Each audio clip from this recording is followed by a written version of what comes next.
ધોરણ 9 વિજ્ઞાન. વિજ્ઞાનમાં પણ 3 ભાગ પડે છે: રાસાયણિક વિજ્ઞાન, ભૌતિક વિજ્ઞાન અને જીવ વિજ્ઞાન. એટલે કે કેમિસ્ટ્રી, ફિઝિક્સ એન્ડ બાયોલોજી. એમાં ફિઝિક્સ, ભૌતિક વિજ્ઞાન, જીવ, 8મું ચેપ્ટર એટલે ગતિ. તો વિદ્યાર્થી મિત્રો, હજુ સુધી આપણી સ્કૂલની ચેનલને સબસ્ક્રાઇબ ન કરી હોય તો સબસ્ક્રાઇબ કરી દો, જેથી કરીને દરેક વિડિયોની નોટિફિકેશન તમને મળતી રહે. જોઈએ હવે ચેપ્ટરને. ચેપ્ટર શું કહેવા માંગે છે? ગતિ, જેને ઇંગ્લિશમાં કહેવાય છે મોશન. મોશન એટલે ગતિ. તો રોજબરોજ તમે વિદ્યાર્થી મિત્રો જોવો છો ગતિ. પક્ષીઓ જે છે, નદીઓ પણ વહે છે, એ પણ ગતિ કરે છે. પછી તો કે વાહનો પણ ગતિ કરે છે. સૂર્યની ફરતે પૃથ્વીનું ફરવું આ પણ એક ગતિ છે. તો આ જે ગતિ છે, હવે ગતિ શબ્દ શું કહેવા માંગે છે? ગતિ છે શું? એની ડેફિનેશન આપણે આપી હોય, એની વ્યાખ્યા મારે જો એને વ્યાખ્યાયિત કરવું હોય, એની મારે જો વ્યાખ્યા આપવી હોય તો બોર્ડ ઉપર તમને દેખાય છે કે જો કોઈ પદાર્થ સમયની સાથે પોતાના સ્થાન બદલાવતો હોય તો તે પદાર્થ ગતિમાં છે. ન સમજાય કાંઈ વાંધો નહીં. ઉદાહરણ દ્વારા સમજીએ. માની લો કે આપણી સ્કૂલની જે બસ છે, એ બસમાં તમે બેઠા છો. બસમાં તમે એક સીટ ઉપર બેઠા છો. હવે બસ જ્યારે બંધ એટલે કે ચાલુ નથી કરી છે, બસ બંધ અવસ્થામાં છે, સ્થિર અવસ્થામાં છે. તમારી એક્ઝેક્ટ પાછળની સીટમાં પણ એક સ્ટુડન્ટ બેઠા છે. એ તમને અવલોકન કરે છે, તમને જુએ છે. તો તમે પણ સ્થિર છો, એ પણ સ્થિર દેખાશે. પાછળ જે બેઠેલો સ્ટુડન્ટ જે છે એ તમને જોવે છે, તમારું અવલોકન કરે છે. તમે કેવી સ્થિતિમાં દેખાશો? ગતિમાં કે સ્થિર? તો સ્થિર. હવે બસ જ્યારે ચાલુ કરો છો, બસ જ્યારે ચાલુ થાય છે અને બસ અમુક સ્પીડમાં આગળ વધે છે, આગળ જાય છે, ફરી પાછું એની એ જ પ્રોસેસ થાય છે. પાછળ બેઠેલો સ્ટુડન્ટ તમને જોવાનો પ્રયત્ન કરે છે, તમારું અવલોકન કરે છે, છતાં પણ તમે સ્થિર અવસ્થા. પણ રસ્તા ઉપર ઉભેલો કોઈ એક સ્ટુડન્ટ અથવા તો કોઈ એક વ્યક્તિ જ્યારે બસને જોશે, બસનું અવલોકન કરશે, તો એને બસ જે છે ગતિમાં લાગે છે, એને સ્થિર નથી. પણ બસમાં બેઠેલા વિદ્યાર્થી, બસમાં બેઠેલા સ્ટુડન્ટને તેઓ સ્થિર લાગે છે. એટલે કહેવાનો મીનિંગ એટલો છે વિદ્યાર્થી મિત્રો કે ગતિ જે છે એ સાપેક્ષ દર્શાવે છે. કોની સાપેક્ષ? સમયની સાથે એના સ્થાનમાં ફેરફાર થાય છે. હું એમ કહું, બસ જે છે સ્ટાર્ટિંગ 1 મિનિટમાં કંઈક અંતર કાપશે, પછીની 1 મિનિટમાં કંઈક અંતર કાપશે. શું થાય છે? સ્થાનમાં ફેરફાર થાય છે, ગતિ કરે છે. એટલે ખાસ ધ્યાન રાખજો વિદ્યાર્થી મિત્રો કે ઉભેલો જે વ્યક્તિ છે એ જો બસને જોવાનો પ્રયત્ન કરશે, એને જો અવલોકન કરશે, તો એને બસ ગતિમાં લાગે છે, બરોબર. પણ બસમાં જ બેઠેલો સ્ટુડન્ટ જો આગળના સ્ટુડન્ટને જોવાનો પ્રયત્ન કરશે તો એ સ્થિર લાગે છે, કારણ કે સાપેક્ષ ગતિની વાત થાય છે. એટલા માટે એની ડેફિનેશન આપણને એવી કીધી છે કે જો કોઈ પદાર્થ સમયની સાથે પોતાના સ્થાન બદલાવતો હોય તો તે પદાર્થ ગતિમાં છે, એમ કહેવાય. અને સાપેક્ષ દર્શાવે છે ગતિ. કોઈની તુલના કરવી પડશે, તમારે એની સાપેક્ષ દર્શાવવું પડશે, ત્યારે તમને ખબર પડશે કે આ પદાર્થ ગતિમાં છે. હું એમ કહું કે આ જે માર્કર જે છે એ અને એક સ્થાનથી બીજી જગ્યાએ લઈ ગયો, આ ગતિમાં છે, બરોબર. એટલે દરેક વસ્તુ જે છે એ કોના ઉપર ડિપેન્ડ હોય છે?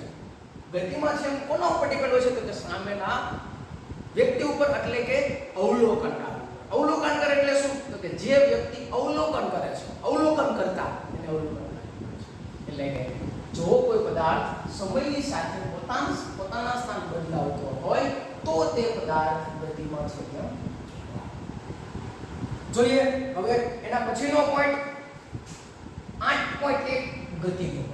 તમારા ટેક્સ્ટબુકમાં આપેલું છે 8.1 ગતિનો.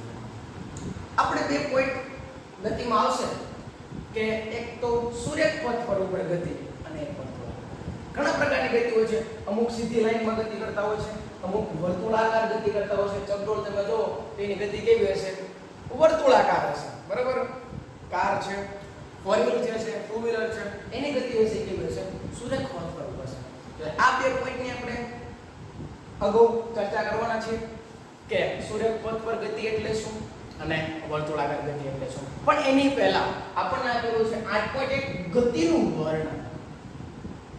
એમાં પણ આધાર કોને કહેવાય? આધાર તો કોઈ પદાર્થનું સ્થાન અને અંતર દર્શાવવા માટે કોઈ બિંદુ, કોઈ સ્થાન અને અંતર દર્શાવવા માટે, મારે કોઈ સ્થાન દર્શાવવું છે અથવા તો અંતર દર્શાવવા માટે કોઈ એક બિંદુની જરૂર પડે છે, એટલે કે આધારની જરૂર પડે છે. તે બિંદુને આધાર બિંદુ કહે છે. કેવી રીતે? હું તમને એક્ઝામ્પલ દ્વારા સમજાવું. હું તમને એમ કહું સ્ટુડન્ટ કે અમદાવાદ નજીક છે, તમે તરત પ્રશ્ન પૂછો ક્યાંથી? બરોબર? ક્યાંથી અમદાવાદ નજીક છે? કોઈ એક આધાર બિંદુ તો હોવું જોઈએ ને. અમેરિકાથી નજીક છે, રાજકોટથી નજીક છે, ગાંધીનગરથી નજીક થાય, વડોદરાથી નજીક થાય. એના માટે તમારે એક બિંદુ આપવો પડશે, તમારે એક આધાર આપવો પડશે. આ જગ્યાએથી અમદાવાદ નજીક થાય છે. બરોબર છે? એટલા માટે આપણે આધાર બિંદુની વાત કરી છે કે કોઈ પદાર્થનું સ્થાન અથવા અંતર દર્શાવે છે. બરોબર? હું એમ કહું કે અમદાવાદ 50 કિલોમીટર છે, પણ ક્યાંથી? આ પ્રશ્ન થશે. એ દર્શાવવા માટે આધાર બિંદુની જરૂર પડે છે. સ્થાન અને અંતર દર્શાવવા માટે કોઈ એક બિંદુ, એટલે કે આધાર, જેને કહેવાય છે આધાર બિંદુ. એટલે કે જો કોઈ પદાર્થનું સ્થાન અને અંતર દર્શાવવા માટે કોઈ બિંદુની જરૂર પડે, તે બિંદુને આધાર બિંદુ કહે છે. જો પદાર્થ કોઈ બિંદુએથી ગતિની શરૂઆત કરે તો તે બિંદુને ઉદ્ગમ બિંદુ કહેવાય છે. મારે રાજકોટથી ચોટીલા જવું છે. રાજકોટથી જવું છે. ક્યાંથી જવું છે? રાજકોટથી. તો રાજકોટ જે છે એ મારું ઉદ્ગમ બિંદુ થશે. જ્યાંથી શરૂઆત કરે છે રાજકોટથી ચોટીલા, તો રાજકોટથી જાય છે. તો ક્યાંથી શરૂઆત કરે છે? તો રાજકોટથી. એટલે ઉદ્ગમ બિંદુ જે આવશે, ઓરિજિન પોઈન્ટ જે આવશે, એ રાજકોટ આવશે. એટલે ખાસ યાદ રાખજો કે જો કોઈ પદાર્થ બિંદુએથી ગતિની શરૂઆત કરે તો તે બિંદુને અથવા તો તે આધાર બિંદુને ઉદ્ગમ બિંદુ કહે છે, ઓરિજિન પોઈન્ટ કહે છે. બરોબર? એટલે ખાસ યાદ રાખજો ગતિ એટલે શું અને આધાર બિંદુ એટલે શું. ગતિ એટલે શું? ફરીથી એક વાર રિપીટ કરીએ તો જો કોઈ પદાર્થ સમયની સાથે પોતાનું સ્થાન જે છે બદલાવતું હોય, જો કોઈ પદાર્થ સમયની સાથે પોતાનું સ્થાન બદલાવતું હોય તો તે પદાર્થ ગતિમાં છે તેમ કહેવાય. તો તે પદાર્થ ગતિમાં છે તેમ કહેવાય. આ ગતિની ડેફિનેશનની વાત છે, એની વ્યાખ્યાની વાત છે. એના પછી આધાર બિંદુની આપણે વાત કરી કે જો કોઈ પદાર્થનું સ્થાન અને અંતર દર્શાવવા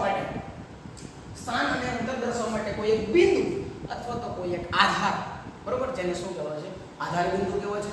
અને સ્ટાર્ટિંગ જ્યારે શરૂઆત તમે ક્યાંથી કરો છો એ તમારું શું થશે? ઉદ્ગમ બિંદુ થશે, ઓરિજિન પોઈન્ટ થશે. એના પછીનો નેક્સ્ટ આગળનો ટોપિક જોઈએ. એના પછીનો ટોપિક શું આપ્યો છે? તો કે અંતર અથવા તો પથ લંબાઈ. હવે વિદ્યાર્થી મિત્રો 2 માર્કનો પ્રશ્ન પૂછાય કે અંતર અને સ્થાનાંતર. અંતર અને સ્થાનાંતર બંનેનો તફાવત જણાવો. હવે ઘણા વિદ્યાર્થીઓને માઇન્ડમાં એક જ વસ્તુ ક્લિયર છે કે અંતર કે સ્થાનાંતર કે બંને વસ્તુ એક છે, પણ ના, બંને વસ્તુ અલગ છે. કેવી રીતે અલગ પડે છે એવું તમને સમજાવું છું. પહેલા તો એની ડેફિનેશન જોઈ લઈએ કે અંતર એટલે શું, પથ લંબાઈ એટલે શું. બરોબર? અંતર અને પથ લંબાઈ બે એક જ છે. અંતર કયો કે પથ લંબાઈ કયો, બે શબ્દો છે. હવે અંતરની ડેફિનેશન જુઓ. કોઈ પદાર્થ એક જગ્યાએથી બીજી જગ્યાએ જવા માટે કાપેલ કુલ અંતરને પથ લંબાઈ અથવા અંતર કહે છે. કોઈ એક પદાર્થ, માની લો હું આ જગ્યાએ ઊભો છું, આ જગ્યાએથી હું અંતર કાપું છું, બરોબર? કાપેલ કુલ અંતર, એક જગ્યાએથી બીજી જગ્યાએ જવા માટેનું કાપેલ કુલ અંતરને પથ લંબાઈ અથવા તો અંતર કહે છે. ફરીથી કોઈ એક પદાર્થ છે, એક જગ્યાએથી બીજી જગ્યાએ જવા માટે, બરોબર, એક જગ્યાએથી બીજી જગ્યાએ જવા માટે કાપેલ કુલ અંતરને એ બિંદુ છે, આ બી બિંદુ છે, એ બિંદુથી બી બિંદુ સુધી આવવા માટે એક અંતર મારે કાપવું પડ્યું છે. તો તેને શું કહેવાય છે?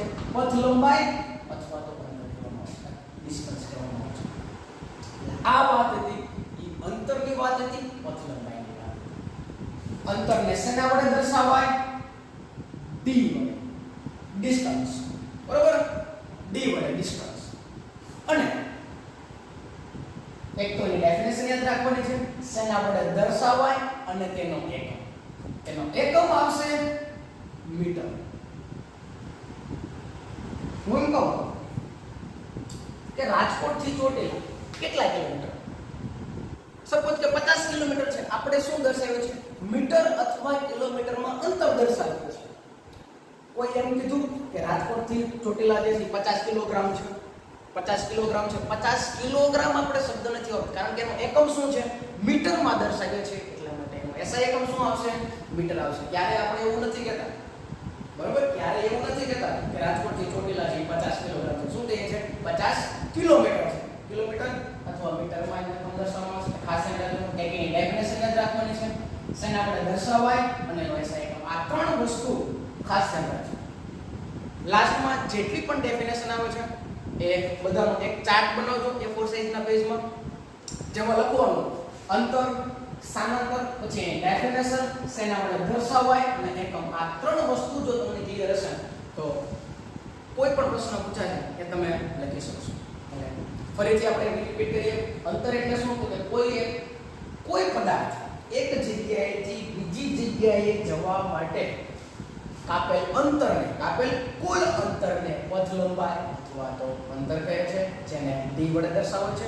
એનો એસઆઈ એકમ મીટર છે અથવા કિલોમીટર છે. એના પછી આવે છે નેક્સ્ટ સ્થાનાંતર. સ્થાનાંતર એટલે શું? તો કે સ્થાનમાં થતો ફેરફાર. સ્થાનમાં થતો ફેરફાર એટલે સ્થાનાંતર. એની ડેફિનેશન આપણે આપીએ તો શું કહી શકાય? કોઈ પદાર્થ એક સ્થાનેથી બીજા સ્થાને જવા માટે, કોઈ એક પદાર્થ એક સ્થાનેથી બીજા સ્થાને જવા માટે ચોક્કસ દિશામાં કાપેલા લઘુત્તમ અંતરને તે પદાર્થનું કરેલું સ્થાનાંતર કહે છે. ન સમજાય ઉદાહરણ દ્વારા સમજો.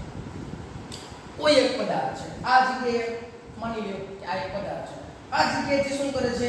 એ અંતર કાપે છે, આ જગ્યા સુધી પહોંચે છે. ફરી પાછો આટલું અંતર કાપે છે. બરોબર? જે જગ્યાએથી એનું ઉદ્ગમ બિંદુ હતું ત્યાંથી ઉપડી અને આ સી બિંદુ સુધી પહોંચે છે. સી બિંદુથી આ બી બિંદુ સુધી આવે છે. એ બિંદુ સુધી પહોંચતો નથી. તો એનું સ્થાનાંતર કેટલું થશે? તો કે a થી c + bc એવું નહીં થાય. જોઈએ આકૃતિ દ્વારા અત્યારે વધારે આવશે. સ્થાનાંતર એટલે શું કહેવા માંગુ છું? તો માની લો આ a છે, આ b અને આ c. ત્રણ બિંદુ છે, ત્રણ પોઈન્ટ છે. એ બિંદુએથી એક પદાર્થ અંતર કાપે છે, બી બિંદુએથી પસાર થઈ અને સી બિંદુ ઉપર આવે છે અને ફરી પાછો રિટર્ન એના એ જ રસ્તે ફરી અને બી બિંદુ ઉપર સ્થિત થાય છે. તો એનું સ્થાનાંતર કેટલું થયું હશે? a થી b, a થી c આવે છે, ફરી પાછો b સુધી આવે છે. એનું સ્થાન કેટલું થયું છે? તો કે લઘુત્તમ અંતર જે જગ્યાએથી સ્થાનાંતર કરે છે ત્યાંથી તમારે અંતર લેવાનું છે ને એ કેવું હશે? લઘુત્તમ અંતર હશે. એટલે તમારું સ્થાનાંતર કેટલું કહેવાશે? ab જેટલું કહેવાય. પણ જો અંતર પૂછવામાં આવે તો અંતર કેટલું હોય? કે ab + bc આખે આખું ac અને + bc. ac + bc. હમણાં આકૃતિ દ્વારા સમજશું ત્યારે વધારે મજા આવશે. શું કહેવા માંગે છે? એટલે સ્થાનાંતર એટલે શું છે? તો કે જે જગ્યાએથી કોઈ એક પદાર્થ ઉપડે છે, બરોબર, તો એ જગ્યાએથી સ્થાનમાં ફેરફાર કરે છે, અંતર કાપે છે, તો તે જગ્યાએથી લઘુત્તમ જે અંતર હોય, લઘુત્તમ હોય તો આ a બિંદુથી માર c બિંદુ છે, ફરી પાછો રિટર્ન થઈ અને b બિંદુ સુધી આવે છે, તો લઘુત્તમ અંતર કેવું થાય છે? a થી આમ ફરી c સુધી જાય, પછી b સુધી જાય. a નજીક થાય કે a થી b નજીક થાય? તો તમે કહેશો ડાયરેક્ટ a થી b નજીક થાય. એટલા માટે સ્થાનાંતર જે છે એટલા માટે શબ્દ વાપરેલો છે કે લઘુત્તમ અંતરને તે પદાર્થે કરેલું સ્થાનાંતર. ખાસ યાદ રાખજો વિદ્યાર્થી મિત્રો કે કોઈ પદાર્થ એક સ્થાનેથી બીજા સ્થાને જવા માટે ચોક્કસ દિશામાં આવી રીતે આમ ફરીને, બરોબર, સીધી ચોક્કસ દિશામાં કાપેલા લઘુત્તમ અંતરને તે બધા સ્થાનાંતરને પણ અંતરનો જે આપણે ડિસ્ટન્સ વડે દર્શાવીએ છીએ એ જ વસ્તુ તમે ડી વડે દર્શાવી શકો. કારણ કે અંતરનો જે એક ભાગ સ્થાનાંતર છે. બંને સરખું નથી એમ નથી. બંને સરખું છે એવું નથી કે બંને વસ્તુ અલગ છે, પણ અંતરનો જે એક ભાગ શું છે સ્થાનાંતર, એને પણ તમે ડી વડે દર્શાવી શકો છો. અને એનો એસઆઈ કોમ્પોનન્ટ શું છે? એટલે સ્થાનાંતર અને અંતર બંનેમાં હજુ એનો ડિફરન્ટ હું તમને 3 કન્ડિશન દ્વારા સમજાવીશ ત્યારે વધારે મજા આવશે. ત્યારે તમારો કન્સેપ્ટ જે છે એ ક્લિયર થઈ જશે કે સ્થાનાંતર અને અંતરમાં હજુ કેટલું વેરિએશન છે, કેટલો ફેરફાર આવે છે. એ આપણે તમે કન્ડિશન તમે આપણે ત્રણ જોશું ત્યારે વધારે મજા આવશે. ચાલો જુઓ નેક્સ્ટ. આપણને એક ફિગર આપેલું છે. અંતર છે 0 થી લઈ અને 60 કિલોમીટર સુધી. માની લો કે આ કિલોમીટરમાં દર્શાવેલું છે. તમારી ટેક્સ્ટ બુકમાં તમને આપેલું છે. આ ઉગમ બિંદુ છે O, ઓરિજિન પોઈન્ટ. કોઈ એક વ્યક્તિ ઓરિજિન પોઈન્ટ ઉગમ બિંદુથી ચાલીને C માંથી પસાર થઈને C બિંદુમાંથી પસાર થઈને B બિંદુમાંથી પસાર થઈને A બિંદુ સુધી પહોંચે.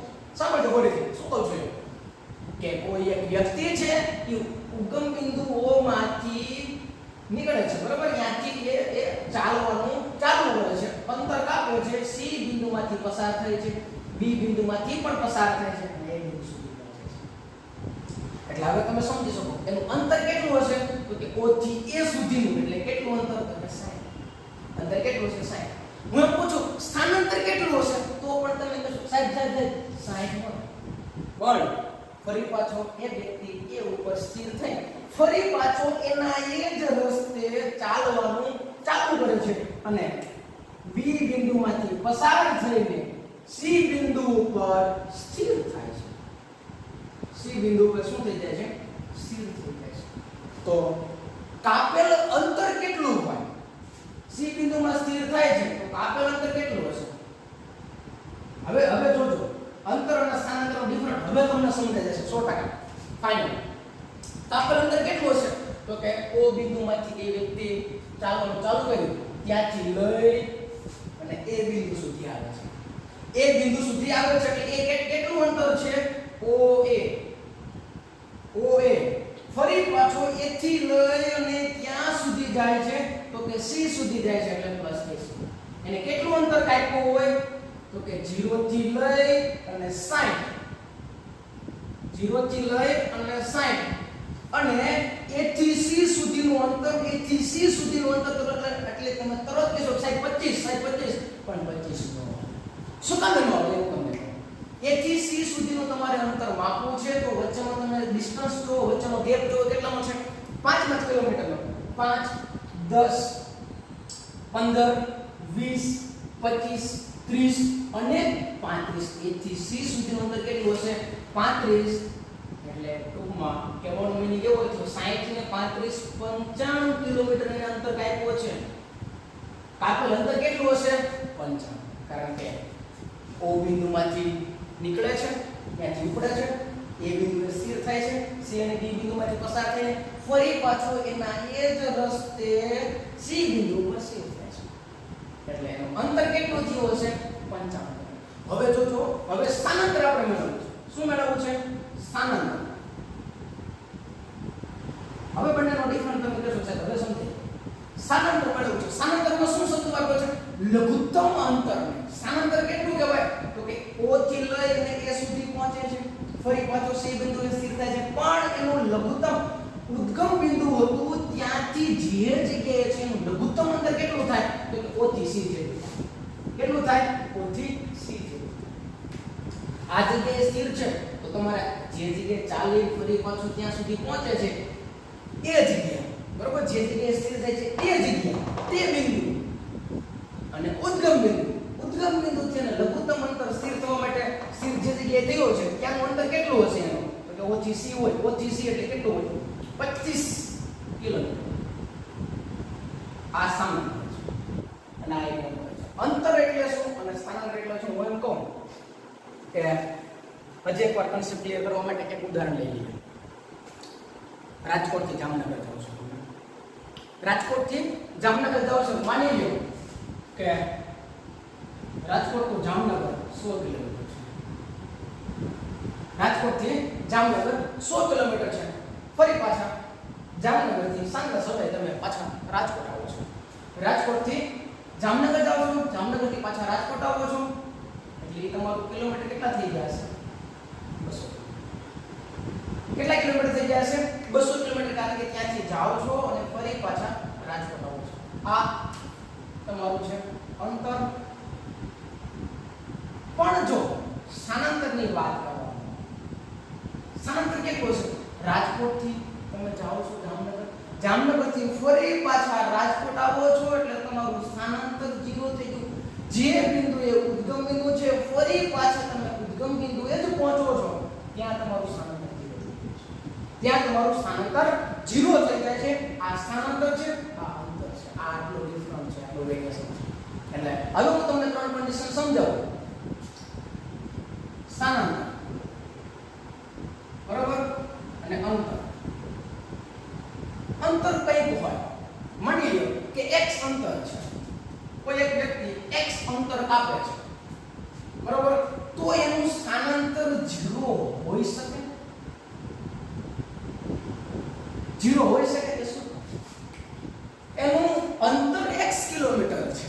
કોઈ એક વ્યક્તિ x કિલોમીટર અહીંથી લઈ અને ફરી પાછો હું x કિલોમીટર અંતર કાપું છું. માની લો કે x કિલોમીટર અંતર છે. જે જગ્યાએથી હું આ મારું ઉદ્ગમ બિંદુ છે, સાંભળજો, આ મારું ઉદ્ગમ બિંદુ છે, હું એક જગ્યાએ કોઈ એક બી બિંદુ સુધી પહોંચું છું, ફરી પાછો એના જ રસ્તે પાછો ફરું છું, ફરી પાછો ઉદ્ગમ બિંદુએ પહોંચું છું, એટલે એ મારું શું થઈ ગયું હશે? કાપેલ અંતર a થી લઈને b સુધી અને b થી ફરી પાછો ઉદ્ગમ બિંદુ સુધી, બંનેનો સરવાળો જેટલું અંતર હશે બંનેનો સરવાળો થઈ, માની લો કે x કિલોમીટર અંતર કાપે છે, ફરી પાછો હું ક્યાં આવું છું? ઉદ્ગમ બિંદુએ જ આવું છું, તો એનું સ્થાનાંતર 0 હોઈ શકે. જેમ એક્ઝામ્પલ એ હું રાજકોટથી જામનગર જાઉં છું તો એ 100 કિલોમીટર છે, ફરી પાછા જામનગરથી રાજકોટ આવો છું તો એ 100 કિલોમીટર છે, તો કાપેલ અંતર 200 કિલોમીટર થાય. પણ જો એ સ્થાનાંતરની વાત કરવામાં આવે તો સ્થાનાંતર 0 છે, કારણ કે ઉદ્ગમ બિંદુએ તમે પહોંચી જાઓ છો. માની લો તમે ઉદ્ગમ બિંદુએ નથી પહોંચતા, માની લો કે તમે ઉદ્ગમ બિંદુએ નથી પહોંચતા અને રાજકોટથી જામનગર જાઓ છો, જામનગરથી તમે છેક રાજકોટ નથી પહોંચતા, માની લો વચ્ચે તમે પડધરી સુધી આવો છો, છેક રાજકોટ નથી આવો, તો તમારું સ્થાનાંતર કેટલું છે? તો કે રાજકોટ અને પડધરી વચ્ચેનું અંતર એ તમારું સ્થાનાંતર થાય, કારણ કે ઉદ્ગમ બિંદુથી લઘુત્તમ અંતર તમારું પડધરી સુધી થશે. એટલે માટે શબ્દ વાપરો છે લઘુત્તમ અંતર, બરાબર. એટલે સ્થાનાંતર જે છે એ 0 હોઈ શકે. સ્થાનાંતર 0 હોઈ શકે. જ્યારે ઉદ્ગમ બિંદુથી શરૂઆત કરે અને ફરી પાછો ઉદ્ગમ બિંદુ સુધી પહોંચે તો એનું સ્થાનાંતર 0 હોઈ શકે, પણ અંતર x હોઈ શકે. બીજી કન્ડિશન માની લો કે અંતર x હોય અને સ્થાનાંતર પણ x હોઈ શકે. બંને સરખું હોય, સ્થાનાંતર અને અંતર બંને સરખું હોઈ શકે? હોઈ શકે. શું કામ હોઈ શકે? કે સમજો આ દાખલાની અંદર રાજકોટથી જામનગર જાવ 100 કિલોમીટર છે, આ એનું અંતર છે. રાજકોટથી જામનગર 100 કિલોમીટર. સ્થાનાંતરમાં રાજકોટથી જામનગર જાવ છો કેટલું થાય છે? 100 કિલોમીટર. તમે રાજકોટથી જામનગર સુધીની, કારણ કે ઉદ્ગમ બિંદુથી લઈ અને તમે જે જગ્યાએ સ્થિર થાઓ છો એ અંતર એટલે તમારું સ્થાનાંતર કેટલું થશે? એ પણ 100 થશે. અંતર પણ 100 થશે અને સ્થાનાંતર પણ 100 થશે, અને બંને કેવું થશે? સરખું થશે. એટલે આવી પણ કન્ડિશન હોઈ શકે, બંને પણ સરખું થાય. હવે એવું બને અંતર 0 હોય અને સ્થાનાંતર કંઈક હોય. અંતર 0 હોય, હું આ જગ્યાએ ઊભો છું, હું અંતર જ કાપું, આની આ જગ્યાએ ઊભો છું, એનું સ્થાનમાં કંઈ ફેરફાર થાય છે? નથી થતો, તો એનું અંતર x હોઈ શકે નહીં, બરોબર. એટલે આ કન્ડિશન ખાસ યાદ રાખજો. એટલે ફરી પાછું એક વસ્તુ તમને સમજાવું કે સ્થાનાંતર અને અંતર બંને એક સરખું હોઈ શકે, બંને એક સરખું હોઈ શકે. અને પ્લસ બીજું વસ્તુ કે અંતર કરતા સરખું હોઈ શકે અથવા તો અંતર કરતા સ્થાનાંતરનું માપ ઓછું હોય. અંતર કરતા સ્થાનાંતરનું માપ ઓછું જ હોય અથવા બંને સરખું પણ હોઈ શકે અને એના કરતા ઓછું પણ હોય અને 0 પણ હોઈ શકે. ક્યારે અંતર કરતા સ્થાનાંતરનું માપ વધારે નહીં, બરોબર. એટલે આ તમે કન્ડિશન યાદ રાખજો. તો વિદ્યાર્થી મિત્રો, અહીં આપણે 8.1 જે છે ગતિનું વર્ણન એને પૂર્ણ કરીએ છીએ. ફરી તમને એકવાર કહી દઉં કે ગતિની વ્યાખ્યા, આધાર બિંદુ, અંતર અને સ્થાનાંતર પોઈન્ટ ટુ પોઈન્ટ તમે યાદ રાખશો એટલે દરેક જે છે એની ડેફિનેશન શેના વડે દર્શાવે છે એકમ બધી વસ્તુ તમને યાદ રહી જશે. વિદ્યાર્થી મિત્રો અહીં આપણે લેક્ચર પૂર્ણ કરીએ છીએ. ફરી પાછા નવા વિડીયો સાથે નવા ટોપિક સાથે મળીશું. Thank you. જય હિન્દ, જય ભારત.